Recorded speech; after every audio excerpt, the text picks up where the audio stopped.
细云深长，c'est de le mettre 细 fine, 云 régulière, 深 profonde, 长 longue. On va dire toujours 细云深长. Ok, ces 4 mots déjà on peut réfléchir.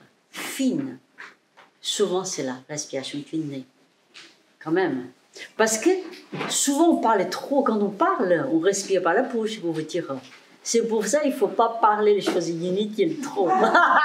Ça perd le chi, vraiment. Ce que je vous conseille, ce que je rigole tout le temps, mais c'est la vérité. Mais quand c'est des choses intéressantes, ça devient le souffle. Donc c'est pour ça, normalement, on respirait quand même par le nez. Fine, par le nez. Ça, c'est le nom. Excusez-moi, là, je vais éteindre, ça ne va pas tout. Après, comment vous respirez? Normalement, la respiration est dans le thoracique quand même, normalement. Tu vois. Donc, mais quand on pratique le Qigong, on se rend compte petit à petit, on respirait quand même beaucoup mieux, beaucoup mieux.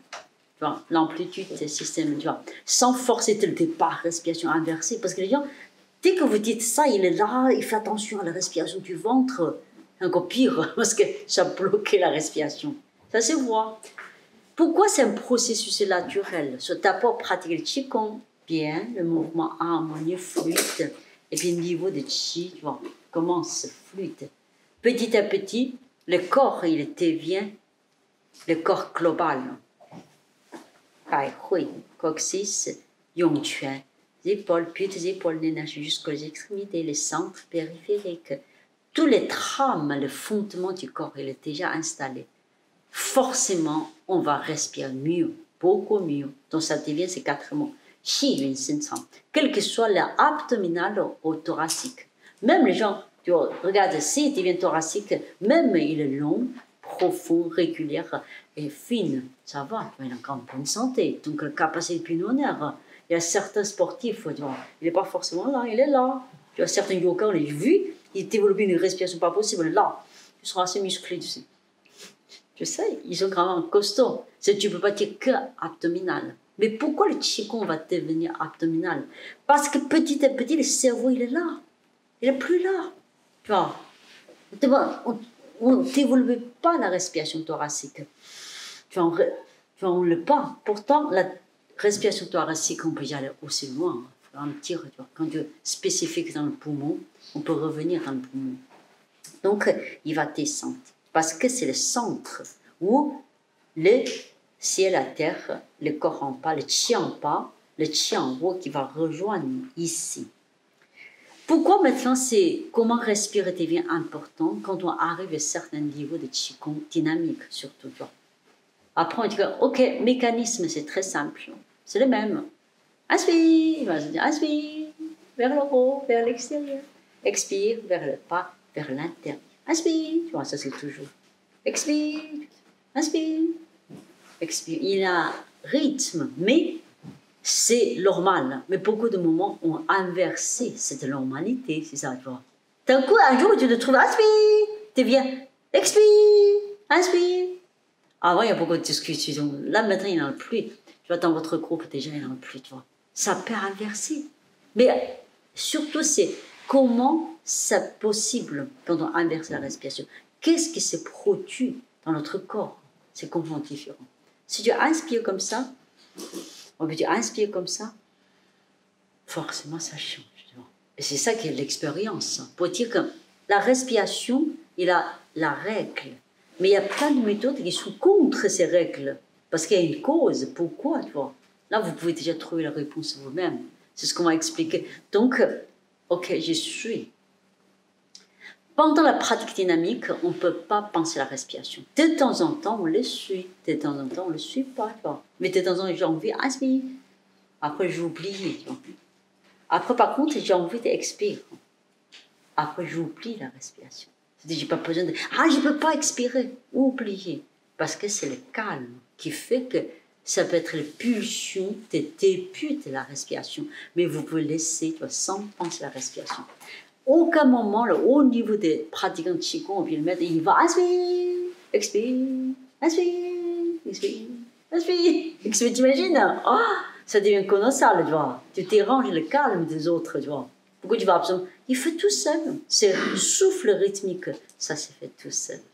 Et puis, la respiration, comment respirer, c'est à partir de là, on l'introduit le souffle, bien sûr. Maintenant, on va revenir comment respirer. Je dis, ok, j'ai pratiqué déjà longtemps de Qigong, surtout 1 an de formation. Maintenant, 2e année, super. Maintenant, j'ai changé ma respiration, vraiment. Et puis, la respiration change si vous avez beaucoup de résistance, endurance dans la vie, vraiment. Quand certains sont dans la marre, parfois, tu sais, mais tu peux continuer à soutenir, continuer à tolérer, tu vois. Ça renie concrètement ça. Il y a certaines situations, tout le monde en a marre. Mais il y a certains qui continuent à améliorer en l'acceptant les circonstances dramatiques. Ça, c'est le souffle, pour vous dire. C'est la capacité de respiration. Hein. C'est pas vraiment... Tout est relié ensemble. Et puis, on revient dans la respiration abdominale.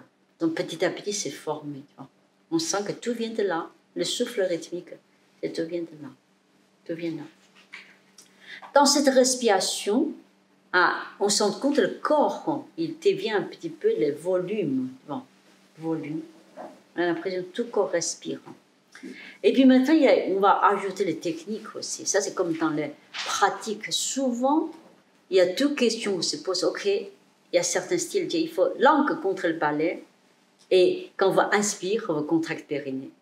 Bon, écoutez ça. Ça, c'est souvent où on va poser des questions. Mais pourquoi? Mais maintenant, vous commencez à sentir, ça change quand même, tous ces travaux. Plus il fine, plus il change la circulation du chi. Les périnées, inspire, expire, renie avec la respiration, inversée au naturel. Mais pourquoi il faut travailler le périnée? C'est quand le chi circule à certains niveaux superficiels dans les méridiens. Et le périnée, c'est l'endroit beaucoup de choses va se communiquer. C'est le début des méridiens, vaisseau conception, vaisseau gouverneur. Et souvent, le chi est bloqué. Chez beaucoup de gens, vraiment. Le chi est bloqué là-dedans. C'est pas qu'une question de... C'est une question de... Bien sûr, l'énergie de Ran, tu vois. Venez avec tous les... Tu vois, aussi l'autre, l'énergie, tu vois. Taoïsme veut dire l'énergie, votre... Quand tu as beaucoup de chi, tu as quand même beaucoup de... On ne peut pas dire beaucoup de désir, il faut le dire. Mais tu as cette capacité, tu sais vraiment, tu le sens. L'alchimie interne, commencez, vous avez le chi, commencez par l'orgasme. Après, partez là, vous travaillez le chi. Ça veut dire que c'est simple. Ici, ça communique. Après, tu peux, mille façons, avoir ce désir de chi et il commence à transformer. Tu peux trouver le calme, calmer et qu'il transforme. C'est pour ça, travailler que ça, c'est en ce moment, il faut dire, quand on a moins de chi, on a moins de désir. Ça, c'est la vie. Tu vois. Et quand on l'épuise, encore pire. Tu vois. Mais constatation, c'est quand on travaille le périnée, c'est aussi une énergie remplie à peu près partout.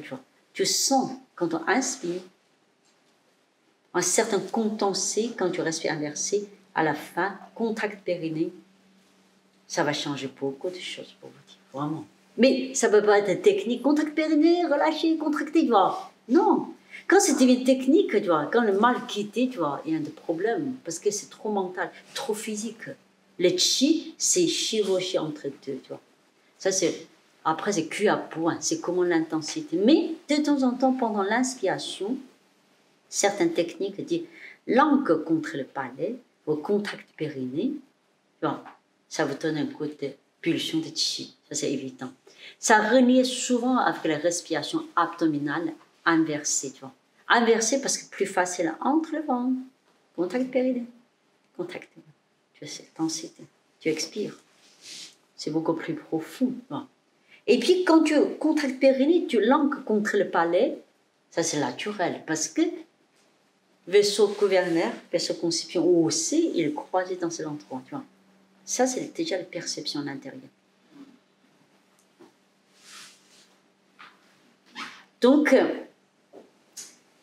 certaines techniques, va dire, voilà, va inspirer, contracte périnée, langue contre le palais, quand on expire, relâcher le périnée, langue revient pas, on ne peut pas constamment le faire, c'est parce que ça dérange le calme. Mais maintenant, vous pouvez essayer de temps en temps, inspire, contracter langue, laissez-les au palais quelquefois. Un jour, quand tu expires, tu bouges un petit peu la langue. Les salives, à partir du moment où on l'est dans les niveaux de Qigong, on produit beaucoup plus de salive que les autres. Là, je sens, vous avez déjà eu ça. C'est pour ça qu'on a soif. D'ailleurs, normalement, le thé, ça va. C'est pour le plaisir de partager. Les vrais maîtres, ils boivent très peu, presque pas. Vraiment.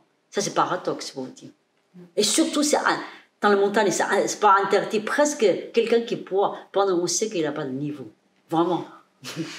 C'est ce qu'on connaît, tu vois, c'est ce qu'on le voit. Moi, j'ai jamais soif. Vraiment, c'est après plaisir de boire le thé, bien sûr, tu vois, c'est pas refusé non plus. Mais t'as pas besoin. Tu veux pas dire, ah ouais, 70% des corps humains, c'est de l'eau. Parfois, c'est de l'eau stagnée. Trop. Il faut la raffiner. Il faut ça transformer, vraiment. Vous pouvez constater. Ça, c'est pourquoi il produit. Et puis après, ça, tu avales salive, il va descendre.